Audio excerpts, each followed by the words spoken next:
Sir, gas cylinder ಕೊರತೆ ವಿಚಾರಕ್ಕೆ ಬಂದಂಥ ಸಂದರ್ಭದಲ್ಲಿ ಕೇಂದ್ರ ಸರ್ಕಾರ ಮತ್ತು ರಾಜ್ಯ ಸರ್ಕಾರ ಎರಡೂ ಕೂಡ ವೈಫಲ್ಯಗಳು ಕಂಡು ಬರ್ತಾ ಇರುವಂಥದ್ದು. ಮತ್ತು ಮುನಿಯಪ್ಪ ಅವರು ಒಂದು ಹೊತ್ತಿನ ಊಟ ಕೊಡಬೇಕು ಅನ್ನೋ ಹೇಳಿಕೆ ಇದೆ. ಸಾಮಾಜಿಕ ಜಾಲತಾಣದಲ್ಲಿ ಪರ ವಿರೋಧದ ಚರ್ಚೆ ಶುರುವಾಗಿದೆ. ಅಲ್ಲ, ಈಗ ಗ್ಯಾಸಿನ ತೊಂದರೆ ಇರ್ತಕ್ಕಂಥದ್ದು ಇಡೀ ಎಲ್ಲ ದೇಶದಲ್ಲಿದೆ, ನಮ್ಮ ದೇಶದಲ್ಲಿ ಮಾತ್ರ ಅಲ್ಲ. ಬಟ್ ಅದನ್ನು ಡಿನೇ ಮಾಡ್ತಾ ಇದ್ದಾರಲ್ಲ, ಎಲ್ಲ ದೇಶದಲ್ಲಿ ಸಮಸ್ಯೆ ಇದೆ. Obviously we are depending on other countries. Dependency ಕಮ್ಮಿ ಆಗಬೇಕಾಗಿತ್ತು. ನನಗೆ ಭಾಳ ದೊಡ್ಡ ಸಾಫ್ಟ್ವೇರ್ ಇದೆ. ನಾನು ದೇವ್ರು ಕೊಟ್ಟಿರ್ತಕ್ಕಂಥ ಸಾಫ್ಟ್ವೇರ್ ಯಾವುದು ಸಣ್ಣ ಸಾಫ್ಟ್ವೇರ್ ಕೊಟ್ಟಿಲ್ಲ, ನನಗೆಲ್ಲ ಭಾಳ ದೊಡ್ಡ ಸಾಫ್ಟ್ವೇರ್ ಕೊಟ್ಟಿರ್ತಕ್ಕಂಥ ಹೇಳಿರ್ತಕ್ಕಂಥ ಮೋದಿ ಸಾಹೇಬರು. ಈಗ ನಾವು ಯಾಕಾಗಲೇ ಪದೇ ಪದೇ ಮೋದಿ ಸಾಹೇಬ್ರಿಗೆ ಹೇಳ್ತೀವಿ ಅಂತಂದರೆ, ಯಾವುದೇ ಇಶ್ಯೂಗಳು ಬಂದಾಗ ಅವರು ಇದ್ರ ಹೊರಗಡೆ ಉಳ್ಕೊಂಡ್ಬಿಡ್ತಾರೆ. ಈಗ ರೇಟ್ ಜಾಸ್ತಿ ಆಗಿದೆ, ಇದ್ರ ಬಗ್ಗೆ ಪ್ರತಿಕ್ರಿಯೆ ಕೊಡಲ್ಲ. ಬೇರೆ ಸರ್ಕಾರಗಳು ರೇಟ್ ಜಾಸ್ತಿ ಆದರೆ ಅದೇ BJP ಅವ್ರು ಬಂದು ಹಿಗ್ಗಾಮುಗ್ಗ ಬೈತಾರೆ. ಇವೆಲ್ಲ ರಿಯಲಿಸ್ಟಿಕ್ಕಾಗಿ ನಾವು ಎಕ್ಸೆಪ್ಟ್ ಮಾಡ್ಕೊಂಡು ನೋಡಬೇಕಾಗಿದೆ. ಬಟ್ ಈ ಸಂದರ್ಭದಲ್ಲಿ ವಾರ್ ಆಗುತ್ತಂತ ಗುರ್ತಿದೆ, ವಾರ್ ನಡೀತದಂತನೂ ಮಾಹಿತಿ ಇದೆ. ಸೊ ಕೇಂದ್ರ ಸರ್ಕಾರ ಏನು ಪ್ರಿಕಾಷನ್ ತೊಗೊಂಡಿರ್ತಕ್ಕಂಥದ್ದು ಒಬ್ಬ ಮಿನಿಸ್ಟರ್ ಬಂದು ಹೇಳ್ತಾ ಇಲ್ಲ. What is a precaution taken by any central government leader?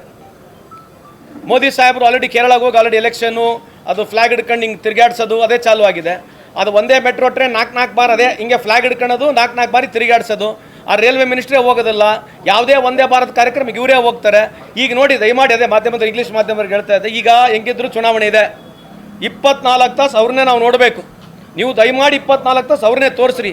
ಈ ದೇಶದ ಪ್ರಗತಿ ಬಗ್ಗೆ, ಈ ದೇಶದ ಜಿಯೋ ಪೊಲಿಟಿಕಲ್ ಸಿಚುವೇಶನ್ಸ್ ಬಗ್ಗೆ ಭಾಳ ಅದ್ಭುತವಾಗಿ ಮಾತನಾಡ್ತಾರೆ.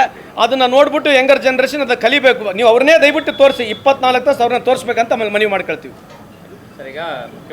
ಸರ್, ಗ್ಯಾಸ್ ಸಿಲಿಂಡರ್ ಕೊರತೆ ವಿಚಾರಕ್ಕೆ ಬಂದಂಥ ಸಂದರ್ಭದಲ್ಲಿ ಕೇಂದ್ರ ಸರ್ಕಾರ ಮತ್ತು ರಾಜ್ಯ ಸರ್ಕಾರ ಎರಡೂ ಕೂಡ ವೈಫಲ್ಯಗಳು ಕಂಡು ಬರ್ತಾ ಇರುವಂಥದ್ದು. ಮತ್ತು ಮುನಿಯಪ್ಪ ಅವರು ಒಂದು ಹೊತ್ತಿನ ಊಟ ಕೊಡಬೇಕು ಅನ್ನೋ ಹೇಳಿಕೆ ಇದೆ.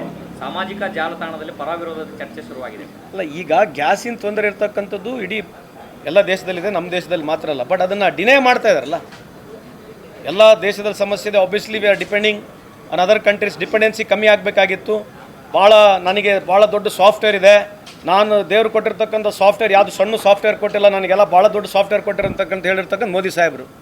ಈಗ ನಾವು ಯಾಕಾಗಲೇ ಪದೇ ಪದೇ ಮೋದಿ ಸಾಹೇಬ್ರಿಗೆ ಹೇಳ್ತೀವಿ ಅಂತಂದರೆ, ಯಾವುದೇ ಇಶ್ಯೂಗಳು ಬಂದಾಗ ಅವರು ಇದ್ರ ಹೊರಗಡೆ ಉಳ್ಕೊಂಡ್ಬಿಡ್ತಾರೆ. ಈಗ ರೇಟ್ ಜಾಸ್ತಿ ಆಗಿದೆ, ಇದ್ರ ಬಗ್ಗೆ ಪ್ರತಿಕ್ರಿಯೆ ಕೊಡಲ್ಲ. ಬೇರೆ ಸರ್ಕಾರಗಳು ರೇಟ್ ಜಾಸ್ತಿ ಆದರೆ ಅದೇ BJP ಅವ್ರು ಬಂದು ಹಿಗ್ಗಾಮುಗ್ಗ ಬೈತಾರೆ.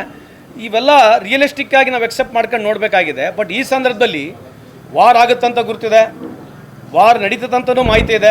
ಸೊ ಕೇಂದ್ರ ಸರ್ಕಾರ ಏನು ಪ್ರಿಕಾಷನ್ ತೊಗೊಂಡಿರ್ತಕ್ಕಂಥದ್ದು ಒಬ್ಬ ಮಿನಿಸ್ಟರ್ ಬಂದು ಹೇಳ್ತಾ ಇಲ್ಲ. What is a precaution taken by any central government leader?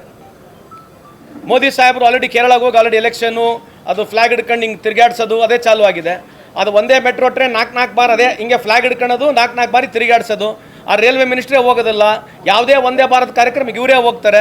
ಈಗ ನೋಡಿ, ದಯಮಾಡಿ ಅದೇ ಮಾಧ್ಯಮದ ಇಂಗ್ಲೀಷ್ ಮಾಧ್ಯಮದವ್ರಿಗೆ ಹೇಳ್ತಾ ಇದೆ, ಈಗ ಹೆಂಗಿದ್ರು ಚುನಾವಣೆ ಇದೆ, 24 ತಾಸು ಅವ್ರನ್ನೇ ನಾವು ನೋಡಬೇಕು. ನೀವು ದಯಮಾಡಿ 24 ತಾಸು ಅವ್ರನ್ನೇ ತೋರಿಸ್ರಿ. ಈ ದೇಶದ ಪ್ರಗತಿ ಬಗ್ಗೆ, ಈ ದೇಶದ ಜಿಯೋ ಪೊಲಿಟಿಕಲ್ ಸಿಚುವೇಶನ್ಸ್ ಬಗ್ಗೆ ಭಾಳ ಅದ್ಭುತವಾಗಿ ಮಾತನಾಡ್ತಾರೆ. ಅದನ್ನು ನೋಡ್ಬಿಟ್ಟು ಯಂಗರ್ ಜನ್ರೇಷನ್ ಅದನ್ನು ಕಲಿಬೇಕು. ನೀವು ಅವ್ರನ್ನೇ ದಯವಿಟ್ಟು ತೋರಿಸಿ, 24 ತಾಸು ಅವ್ರನ್ನ ತೋರಿಸ್ಬೇಕಂತ ಆಮೇಲೆ ಮನವಿ ಮಾಡ್ಕೊಳ್ತೀವಿ. ಕ್ಷಣ ಕ್ಷಣದ ಸುದ್ದಿಗಳಿಗಾಗಿ ಫ್ರೀಡಂ ಟಿವಿ ಸಬ್ಸ್ಕ್ರೈಬ್ ಮಾಡಿ, ಲೈಕ್ ಮಾಡಿ ಹಾಗೂ ಫಾಲೋ ಮಾಡಿ. ಹೊಸ ಸುದ್ದಿಗಳ ನೋಟಿಫಿಕೇಶನ್ಗಾಗಿ ಬೆಲ್ ಐಕಾನ್ ಮೇಲೆ ಕ್ಲಿಕ್ ಮಾಡಿ.